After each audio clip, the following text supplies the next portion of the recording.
Hi, Michelle. How are you? Very well. How are you doing, CC? I'm doing amazing. Oh, that sounds great. Now, where are you originally from? Columbia, South Carolina. And where do you live now? Columbia, South Carolina. I'm like in a pageant. Columbia, South Carolina. Now, what led you to join the military? I wanted to continue my education, and I did that, and I fell in love with the Army, so it became my priority. Now, what did you go in the Army as? As far as in rank wise, Rank or wise, well, what did you do in the Army? That's a better oh, question. I was a 42 Alpha, which is human resource manager. That was my day to day job while jumping out of airplanes at the same time. Oh, always exciting. I should have asked this one a little minute ago. Can you please tell me a little bit about your family? Yes, my family is filled with military individuals, starting with my grandfather, my mother, my uncles, and my brother is currently still in. He is a major in the Coast Guard. Wow. Yes. Now, tell me the story of how you got yourself injured, please. In November, years ago, I jumped out of a perfectly amazing C-130 aircraft, and Augusta wind really took me because the knots, the winds were really high, and I was trying to slip away from a fellow jumper, and I could not. So we got into a high altitude entanglement where two jumpers can ride one parachute to the ground. And of course, we tried to weave our way out of that situation where we were taught in training, and it did work, but it worked a little too late.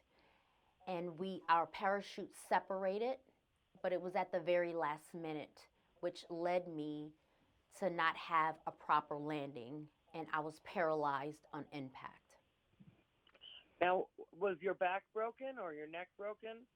At the time, I didn't know, but yes, my back was broken. I burst my L1 and L2 vertebrae. Now, before we go into your recovery process, how did you deal with the feeling of loss and coping with, feeling sorry for yourself? For number one, I never felt sorry for myself. Oh, that's even better. I never did. I always knew in my mind and in my heart that I was going to walk again. I told the nurses that. I told my mother that. I never believed that I could not walk again. Now, what was your recovery process? Recovery process was it wasn't that bad. Once I look back over it as I was going through it, of course, yes, it didn't feel all that well. But yeah, it was a series of just trying to get the motor skills working again. I was actually medevac to Augusta, VA. That's like a hub for spinal cord.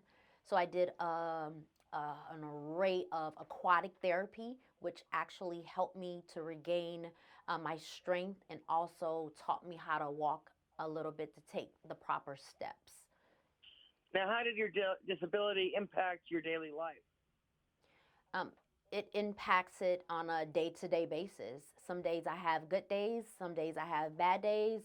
I just take it as it comes, but I never let it stop me because I know that I have a purpose in life and I want to fulfill that purpose. So I just take it in stride with it. I take the good with the bad. And now, what do you do for a living now? For a living, Yeah. I am trying my best to inspire individuals, inspire disabled veterans. Now, tell me about your Olympic history.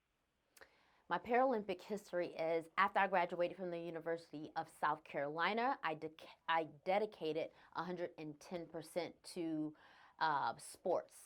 At the time, I didn't know too much about the Paralympics. I knew that I wanted to, of course, compete on a higher level.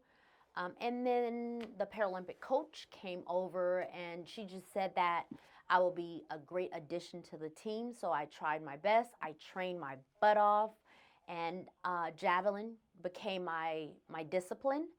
And I took that all the way to the World Championship Games and the Paralympic Games and in 2012, and that's where it all started and all kind of like ended. Now, what is Driven to Drive? Driven to Drive is a program for veterans to regain their independence and their freedom with a vehicle that is retrofitted to them. What is TrueCar? TrueCar is actually the company. Driven to Drive is the program. Now, how is it tailored for specific people with specific disabilities? They provide vehicles every year to a recipient that they have like a car that is retrofitted to their needs, like hand controls, things like that. Now, how did getting access to one of these vehicles change your life? It's given me my freedom and independence back. As Now, far as in me having like equipment for basketball, because I do play wheelchair basketball, and I'm not able to transport my equipment back and forth to basketball practice or basketball games. So I'm having to have someone come to my house to pick up my equipment. And now I don't have to do that. So that's where my independence comes in. I'm able to do that myself. Now, where can we get more information? You can get more information, just go to driventodrive.com. Now, what's next for you? Unlimited possibilities. I'm going to try my best to continue to inspire veterans. What advice do you have for disabled veterans? To never give up, to follow their dreams, follow their passion, get into a great organization like DAV, TrueCar is an amazing, those two organizations can point you in the right directions to success, to freedom and independence. Do you have anything you would like to add? That's it. All right. Well, thank you very much. Good luck to you on everything. Thank you so much. You have a great day. You too. Bye-bye.